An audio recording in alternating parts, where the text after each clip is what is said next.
Abram a Bíblia. Em qual livro? Jó, né? Nós estamos caminhando pelo livro de Jó. E hoje nós vamos pregar a partir do capítulo 10. Já está projetado aí na tela o título da nossa mensagem: Jó e a justiça de Deus, com base em todo o capítulo 10, que é composto por 22 versos. Na minha versão está registrado da seguinte forma: estou cansado de viver, darei livre curso à minha queixa, falarei na amargura da minha alma, pedirei a Deus, não me condenes, faze-me saber o que tens contra mim. Será que tens prazer em me oprimir, em rejeitar a obra das tuas mãos e em favorecer o conselho dos ímpios? Por acaso tens olhos de gente? Ou vês tu como vê uma pessoa? São os teus dias como os dias de um mortal? Ou são os teus anos como os anos de um ser humano, para te informares da minha iniquidade e indagares o meu pecado? Bem sabes que eu não sou culpado, todavia não há ninguém que possa me livrar da tua mão. As tuas mãos me plasmaram e me fizeram, porém, agora queres destruir-me. Lembra-te de que me formaste como em barro, e agora queres reduzir-me a pó? Por acaso não me derramaste com leite e não me coalhaste como queijo? De pele e carne me vestiste, e de ossos e tendões me teceste. Tu me deste vida e bondade, e o teu cuidado guardou o meu espírito, mas ocultaste estas coisas no teu coração, e agora sei que este era o teu plano. Se eu pecar, tu me observas, e da minha iniquidade não me perdoarás. Se for iníquo, ai de mim, e se for justo, não ouso levantar a cabeça, pois estou envergonhado e olho para a minha miséria. Porque se levanto a cabeça, tu me caças como um leão feroz, e de novo revelas o teu poder maravilhoso contra mim. Renovas contra mim as tuas testemunhas, e multiplicas contra mim a tua ira. Males e lutas se sucedem contra mim. Por que me tiraste do ventre de minha mãe? Eu deveria ter morrido antes que um olho me visse. Teria sido como alguém que nunca existiu, e já do ventre teria sido levado à sepultura. Não são poucos os meus dias? Cessa, pois, e deixa-me em paz, para que por um pouco eu tome alento, antes que eu vá para o lugar do qual não voltarei, para a terra das trevas e da sombra da morte, terra de escuridão, de trevas profundas, terra de sombra da morte e do caos, onde a própria luz é como a escuridão. Permita-me orar mais uma vez. Senhor, eu coloco minha vida em tuas mãos. Peço mais uma vez misericórdia, peço graça para poder pregar tua palavra. Peço que o Senhor prepare também a mente de todos os que estão me ouvindo agora. Estejam aqui neste templo ou em outro local sendo alcançado por meio das nossas redes sociais. Que o teu Espírito contemple a todos e ao final de tudo exalte o teu nome. É como oramos, Senhor, em nome de Jesus Cristo. Amém. Irmãos, avançando então no livro de Jó, eu gostaria de comentar com vocês que os capítulos 9 e 10 trazem agora uma discussão entre Jó e os seus amigos, com ênfase na justiça de Deus. E se vocês lerem atentamente esses dois capítulos, vocês vão perceber que há uma situação, um ambiente, que de modo figurado projeta uma audiência em um tribunal de justiça. E isso é fácil de ser percebido a partir do vocabulário empregado pelo autor do livro. Por exemplo, no capítulo 9, no versículo 15, o autor, e no caso aqui registra a fala de Jó, vai se referir a Deus como um juiz. E observe que esse juiz aqui está até com letra maiúscula aí na sua Bíblia. No versículo 24, você pode perceber, ainda no capítulo 9, Jó vai se referir a Deus, mas também vai mencionar, de maneira figurada, outras pessoas qualificadas como juízes. No verso 29, Jó diz assim: eu serei condenado. Você sabe que o verbo condenar, tem essa carga semântica, tem esse significado apropriado a um litígio, a uma demanda judicial. Se você lê também, por exemplo, o versículo 32 do capítulo 9, claramente está expressa a palavra tribunal.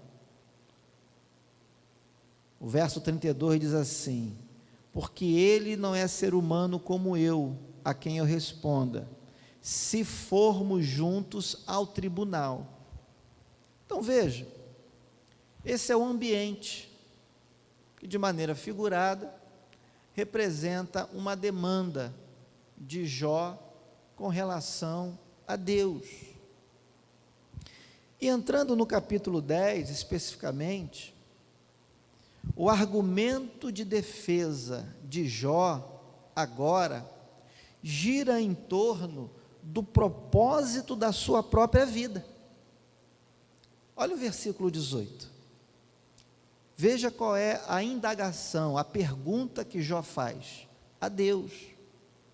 Jó, ele deixa um pouco de lado os seus três amigos e se volta agora para Deus e começa a questionar, começa a argumentar com Deus. E Jó então no versículo 18 pergunta assim: por que me tiraste do ventre de minha mãe? E ele vai adiante, ele diz assim: eu deveria ter morrido antes que um olho me visse. Em outras palavras, Jó está perguntando para Deus: por que ou para que eu nasci? Qual é o propósito da minha vida? Já que eu estou sofrendo tanto. E é bom que a gente observe que as perguntas de Jó para Deus, elas são carregadas de angústia. Olha o primeiro versículo do capítulo 10, por exemplo. Jó diz assim: estou cansado de viver, darei livre curso à minha queixa. Preste atenção agora. falarei na amargura da minha alma. Veja, essas perguntas de Jó, esses questionamentos, esse debate, precisa ser compreendido como sendo ditos, falados, por uma pessoa que está profundamente angustiada. E por que Jó está profundamente angustiado? Qual é a razão da tristeza de Jó? Ora, Jó é uma pessoa que está sofrendo, sem saber o porquê do seu sofrimento. Jó não tem conhecimento do diálogo que ocorreu nas regiões celestiais, envolvendo o diabo e o próprio Deus. Ele não tem ciência de que o diabo fez um desafio para Deus a respeito da verdadeira fé do próprio Jó. Jó não tem esse conhecimento que eu e você temos agora, depois que a Bíblia foi completamente escrita. Ele não sabe o que está se passando. Então Jó é alguém que sofre sem saber o porquê disso. Mas em segundo lugar, Jó é alguém que diante das circunstâncias se vê impotente. Jó sabe que por mais que ele se debata, por mais que ele lute, Jó sabe que ele não tem condições de mudar a sua própria sorte. Jó sabe, ou pelo menos percebe, que Deus está ativo na vida dele. Deus, de alguma maneira, está controlando toda aquela situação. A questão é que esse controle de Deus, essa ação de Deus, está fazendo com que ele sofra. E ele não tem como se livrar disso, por mais que ele queira. Então o sentimento dele é de impotência. Ele não tem como reagir, evitar. O que lhe resta é o sofrimento, é a angústia, é a miséria na qual ele se encontra. E em terceiro lugar, então, Jó é alguém que sofre e que não consegue enxergar, olhando para o seu futuro, olhando para o horizonte, ele não consegue, naquele momento da sua vida, ter uma perspectiva de dias melhores. Ele não consegue. Você e eu sabemos que no último capítulo do livro, a história de Jó é completamente mudada. Mas você sabe isso hoje porque o livro já está escrito. A Bíblia já está completa, como eu disse ainda há pouco. Mas Jó não tinha essa ideia, Jó não tinha essa perspectiva. Tudo que Jó imaginava é que ele iria morrer.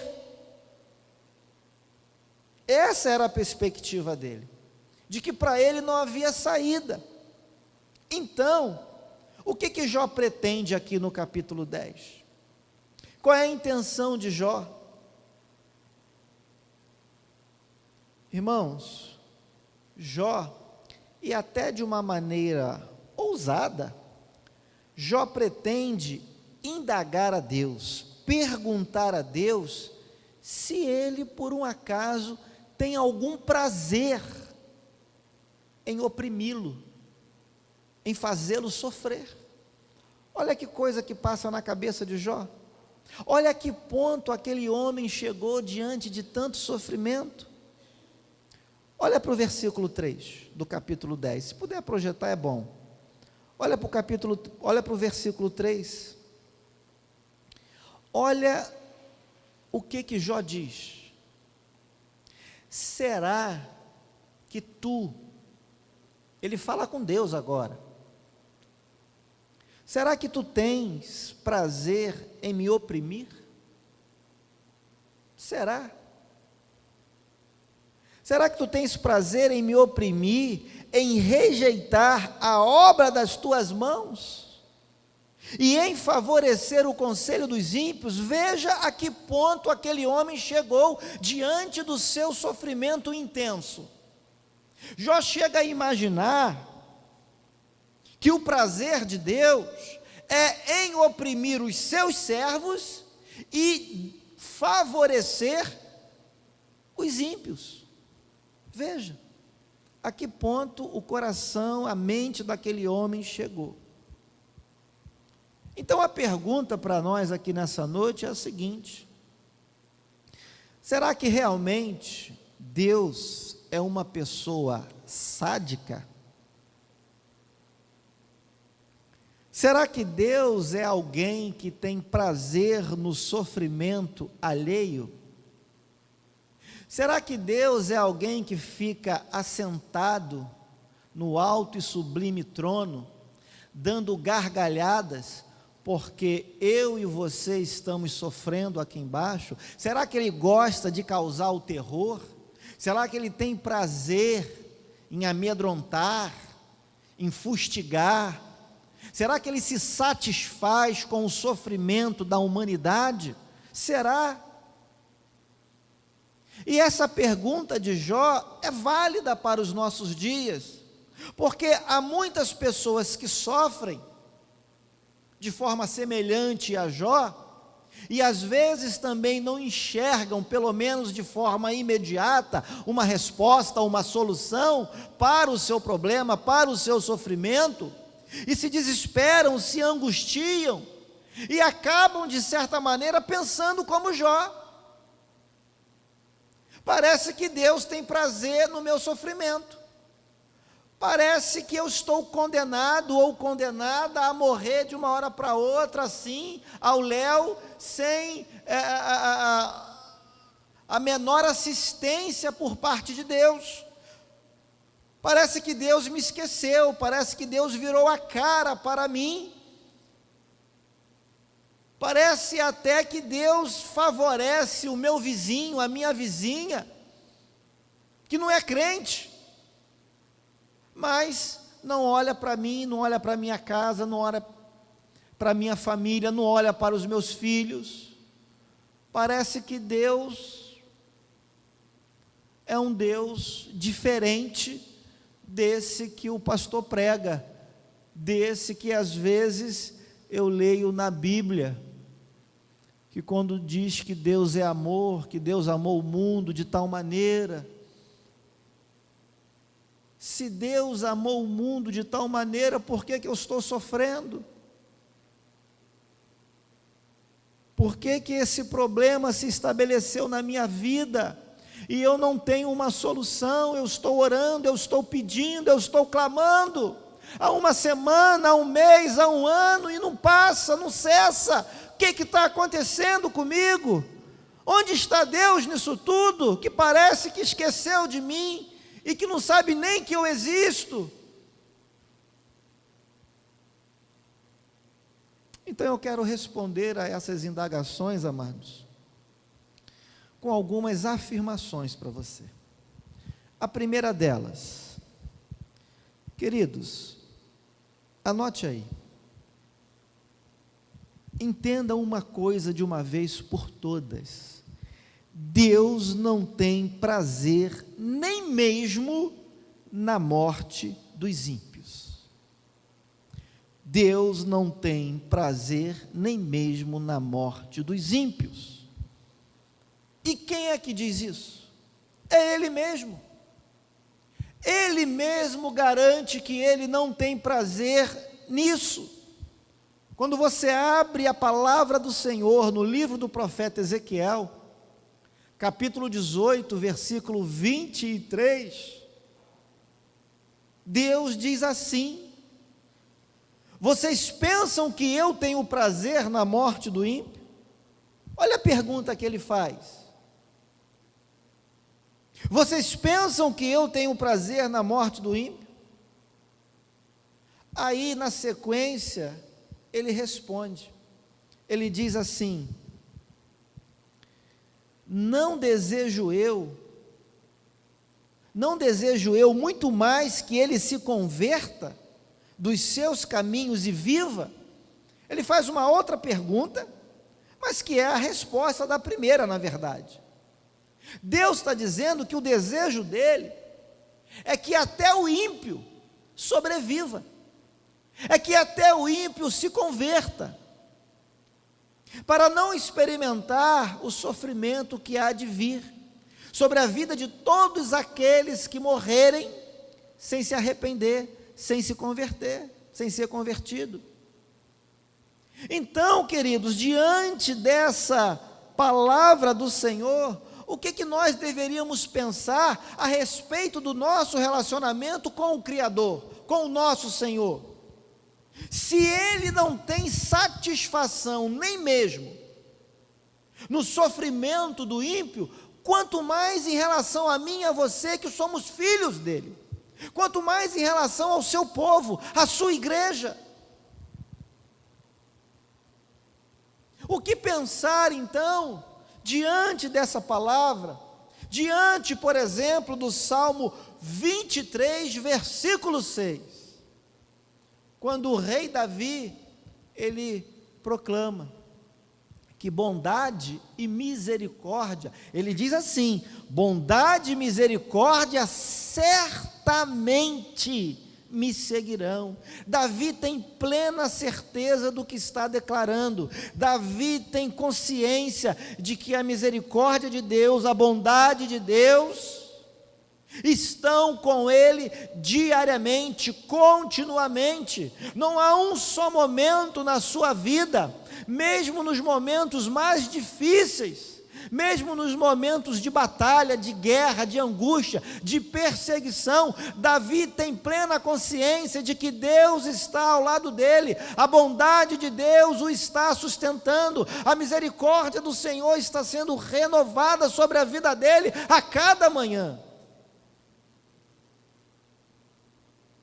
Davi poderia passar por N situações difíceis, mas ele sabia que Deus passaria com ele, que Deus estaria com ele. Davi se considerava um servo de Deus, portanto ele poderia ter plena certeza de que a bondade e a misericórdia de Deus estariam sempre presentes na vida dele. Então aprenda isso hoje. Deus não tem prazer nem mesmo na morte dos ímpios, que dirá no seu sofrimento, que dirá na sua angústia, você que é povo escolhido, lavado, remido dele. Segunda afirmação que eu quero fazer para você nessa noite: Deus tem consciência das necessidades dos seus filhos e se compromete a socorrê-los. Escreva isso. Deus tem consciência das necessidades dos seus filhos e se compromete a socorrê-los, a ajudá-los. Você quer ver uma coisa? Abra a tua Bíblia em Mateus capítulo 6. Presta atenção no que está escrito ali. Mateus capítulo 6, verso 31.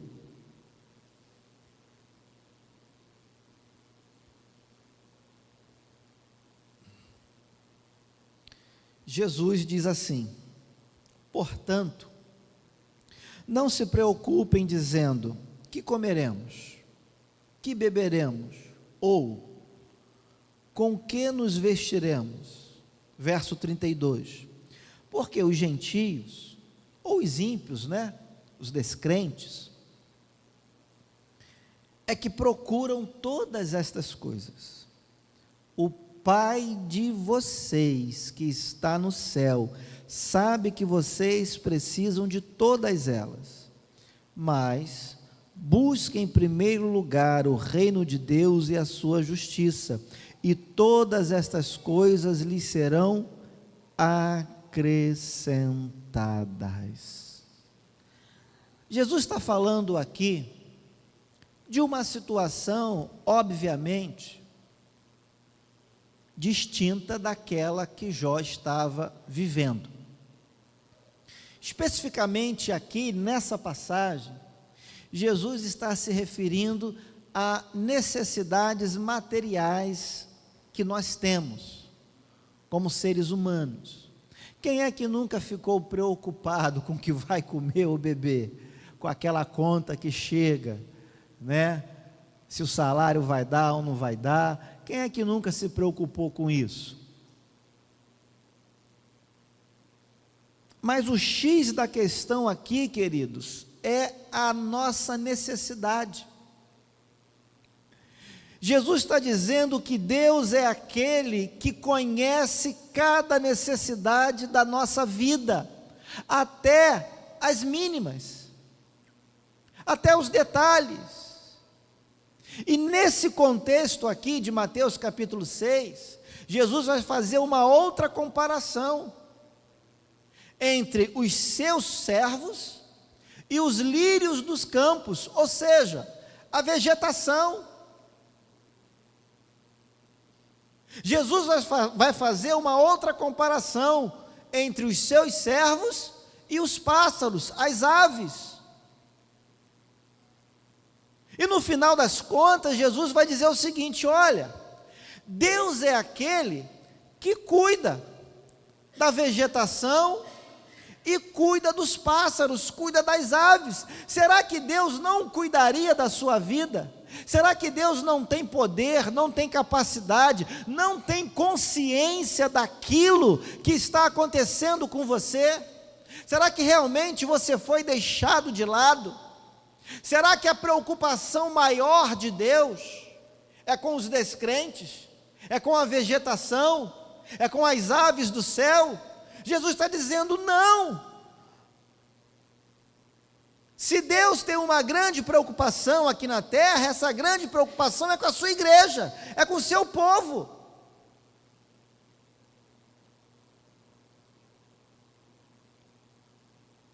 Se a gente voltar para o Salmo 23, versículo 4, Davi vai dizer assim: ainda que eu ande pelo vale da sombra da morte, não temerei mal nenhum, porque tu estás comigo, o teu bordão e o teu cajado me consolam.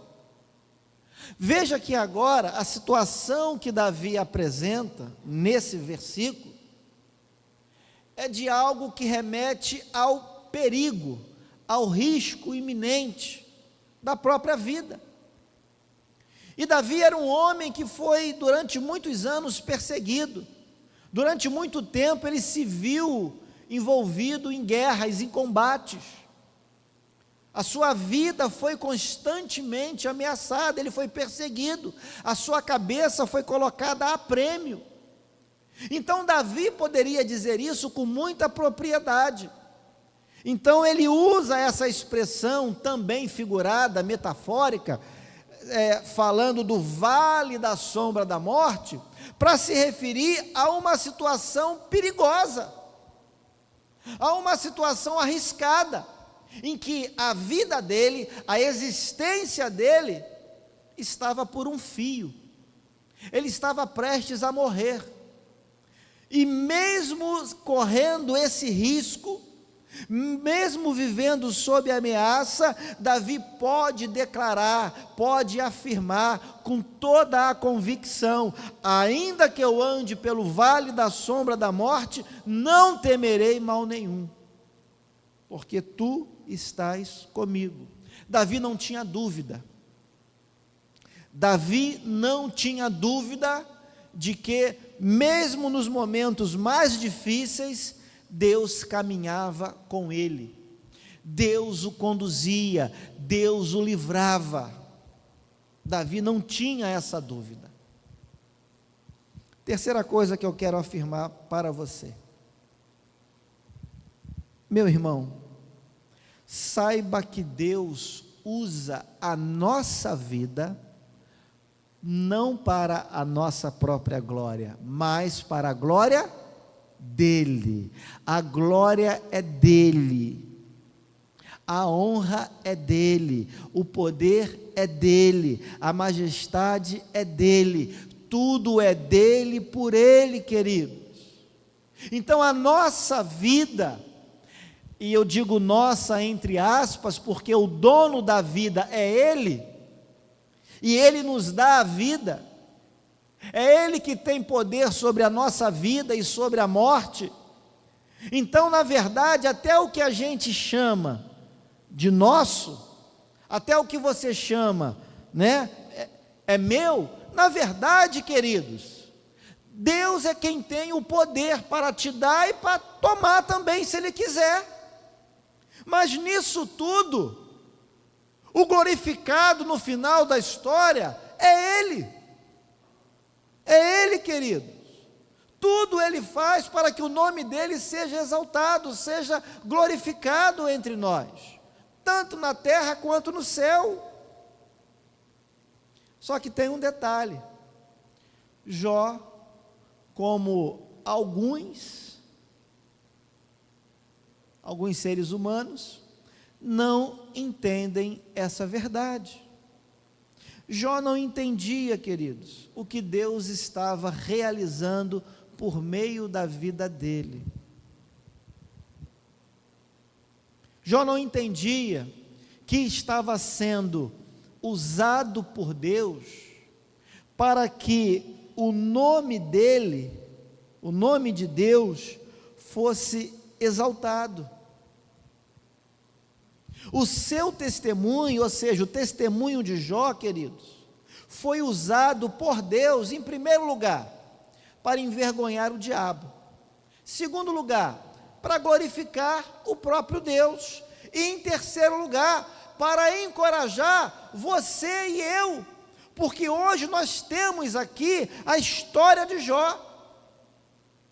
E quando lemos essa história, o sentimento que deve brotar no nosso coração é de ânimo, é de refrigério, por saber que Deus é quem comanda, é quem controla todas as coisas, mesmo aquelas que nós não conseguimos compreender profundamente, detalhadamente. Mas a Bíblia nos garante que Deus mantém o controle de tudo. Deus nunca perdeu o comando da nossa história, da nossa vida. Mesmo quando você está doente, mesmo quando você está, como a gente costuma dizer, né, em um beco sem saída, mesmo quando você não consegue enxergar uma luz no fim do túnel, saiba que Deus mantém o controle do mundo, do universo, da sua vida.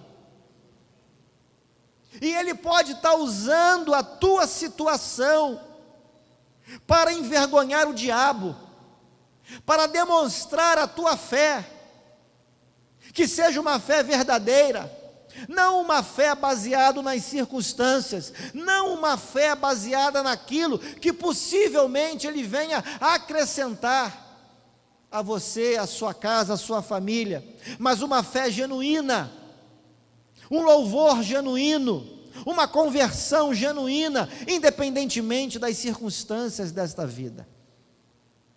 Foi isso que Deus provou a partir da vida de Jó. Jó foi usado, mas para que o nome de Deus fosse exaltado, para que o diabo fosse envergonhado, e para que eu e você pudéssemos hoje, diante da história dele, sermos reanimados. Então, se você está sofrendo, olha para o livro de Jó, olha para a história de Jó, a esperança, Deus está no controle. O teu testemunho, a tua vida, as tuas palavras, a maneira como você reage, está sendo observado. Está sendo observado pelas pessoas que estão à sua volta e também pelas potestades do ar, pelo reino, pelos seres espirituais. Eles estão olhando para mim, para você, para a maneira como a gente caminha, para a maneira como a gente reage. Satanás estava de olho em Jó, torcendo para que Jó murmurasse, torcendo para que Jó blasfemasse, torcendo para que Jó negasse ao seu Deus, negasse a sua fé. Mas Jó não fez isso. Jó não negou o seu Deus, não negou a sua fé, muito pelo contrário.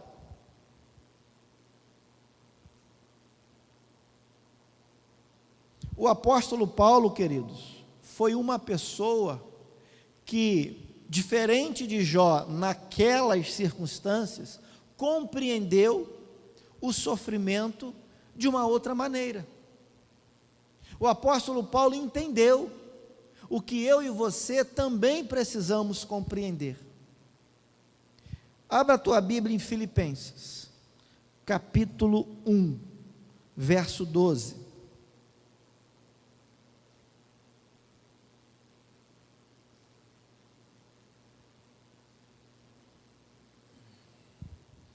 Filipenses 1,12.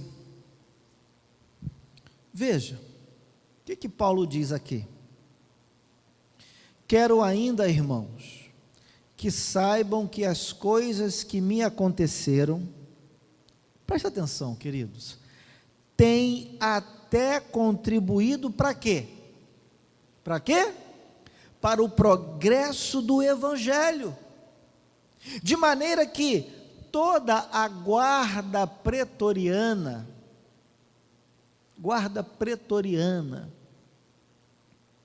e todos os demais sabem que eu estou preso por causa de Cristo. E os irmãos, em sua maioria, estimulados no Senhor por minhas algemas, fazem o quê? Ousam falar a palavra com quê? Com mais coragem. Veja a compreensão do apóstolo Paulo diante do sofrimento. Paulo, você sabe tão bem quanto eu, ao escrever essa carta aos Filipenses, se encontrava preso. Paulo está preso. Você alguma vez já perdeu a sua liberdade? Você já ficou 2 anos preso?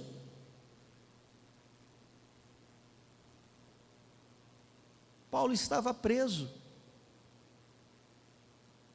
Paulo estava preso, queridos. E mesmo assim, esta carta, a carta aos Filipenses, é conhecida, como a carta da alegria. Veja, alguém preso injustamente, alguém perseguido injustamente, preso por quê? Por confiar em Cristo. Preso por quê? Por pregar o Evangelho. Preso por quê? Por não negar a sua fé. Paulo está preso por causa disso. Perseguido por quê? Por exercer o seu ministério. Por exercer o ministério que Deus lhe confiou. É por isso que Paulo está sendo perseguido. É por isso que ele se encontra preso. Paulo não está preso como ladrão, como bandido, como corrupto, como assassino. Paulo está preso por ser cristão. Paulo está preso por crer em Deus. E Paulo entende que até mesmo a sua prisão é um motivo do Evangelho ser pregado a outras pessoas. Paulo entende que a sua história, o seu ministério, a sua vida, mesmo nos momentos mais cruciais de tudo isso, Paulo entende que serve como testemunho para encorajar outras pessoas, para reanimar a igreja, para dar um exemplo de como um cristão deve se comportar diante das dificuldades. Um coração esperançoso, um coração entristecido? Sim, porque dói. mas não um coração amargurado, não um coração frustrado, não um coração que carrega um sentimento de derrota, mas um coração que sabe que Deus está no controle de tudo. Um coração que sabe que até nos momentos difíceis, até no leito da morte, o Senhor está ali com o seu servo.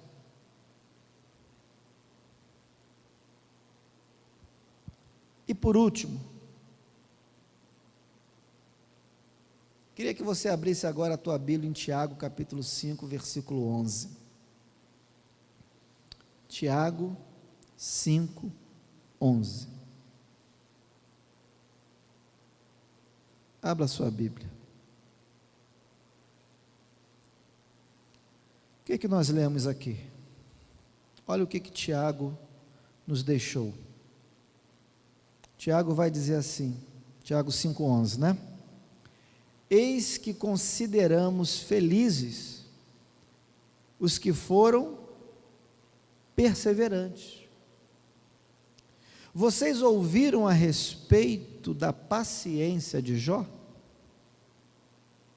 E sabem como o Senhor fez com que tudo acabasse bem. Porque o Senhor é cheio de misericórdia, e o que mais? O Senhor é cheio de quê? Misericórdia e compaixão. Então, guarde isso. Tenha paciência. Pastor, mas está tão difícil sofrer. É tão ruim essa angústia. Eu sei. E a Bíblia não nega a nossa dor.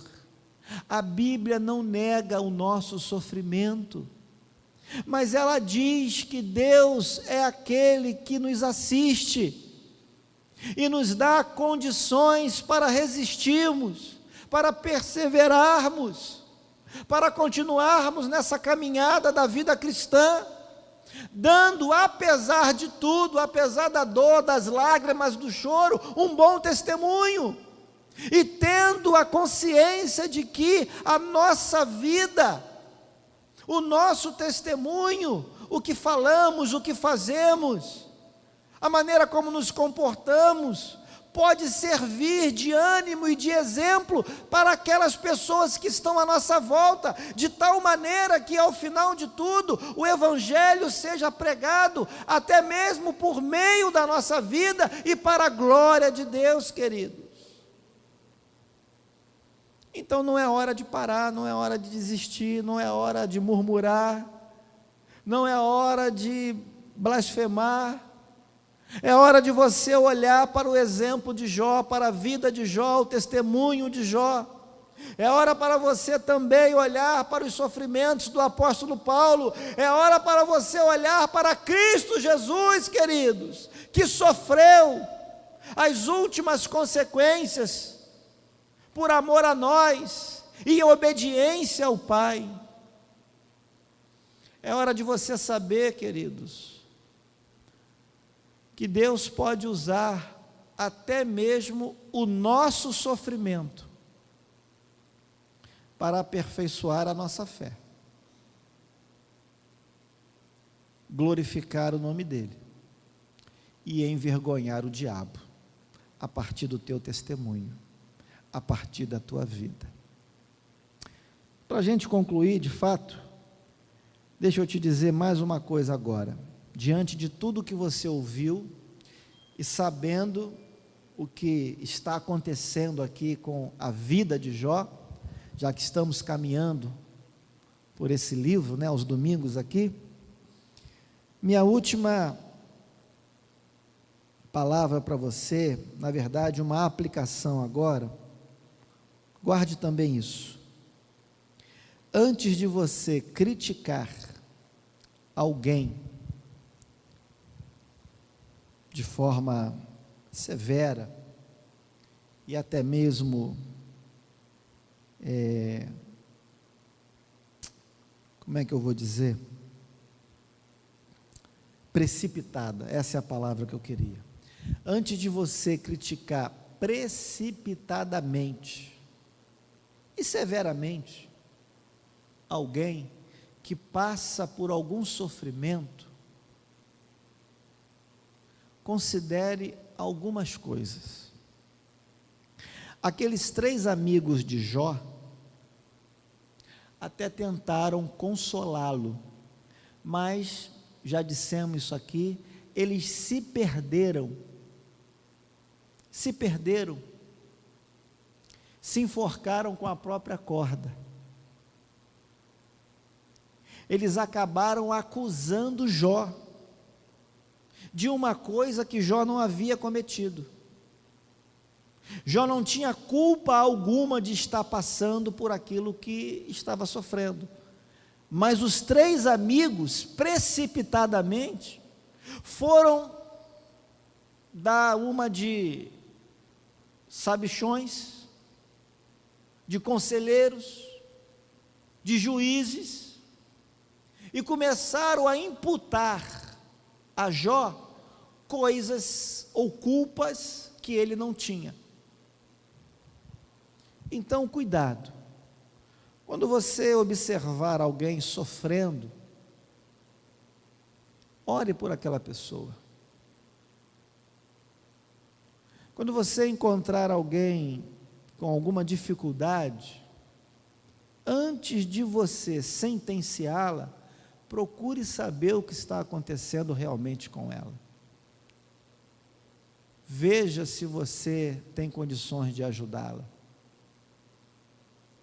Tenha compaixão dela, exerça misericórdia, porque amanhã pode ser você, pode ser a sua casa, pode ser o seu filho, seu marido, sua esposa. Então, vamos devagar, vamos lembrar de Jó, dos seus amigos e do Deus Todo-Poderoso, que controla tudo, e que assim sejamos abençoados e instrumentos dele para a glória dele. Amém? Vamos orar? Senhor amado, obrigado pela tua palavra, Pai. Obrigado porque podemos aprender cada vez mais diante das Sagradas Escrituras. Coloca em nós, ó Deus, a certeza de que o Senhor, mesmo nos momentos difíceis pelos quais trilhamos, continua em nós e por nós. Faça com que nós nunca nos esqueçamos dessas verdades, de que o Senhor detém o controle da nossa vida, de que o Senhor é bom, de que a tua bondade e a tua misericórdia certamente nos seguirão todos os dias da nossa vida, mesmo quando enfrentarmos o vale da sombra da morte, mesmo quando a nossa vida, a nossa existência estiver correndo perigo, mesmo no leito, mesmo sob ameaça, mesmo nas mais difíceis circunstâncias, Senhor, que o Teu Espírito possa nos comunicar essas verdades e acender no nosso coração a esperança de um futuro glorioso ao Teu lado. Pai Santo, ajuda-nos também a ter misericórdia dos que sofrem, a ser um apoio, um auxílio aos que necessitam disso, ó Deus, que possamos interceder, não só pelos nossos irmãos em Cristo, não só pela nossa família consanguínea, mas também por aquele vizinho, por aquele colega de trabalho, por aquela pessoa, ó Deus, que sofre, que está angustiada e muitas vezes até sem esperança de dias melhores. Que o Senhor nos dê essa sensibilidade, nos dê essa compaixão também, Deus. É assim que oramos, para que o Teu nome, somente o Teu nome seja glorificado. Oramos em nome de Jesus, o nosso Senhor e Salvador. Amém.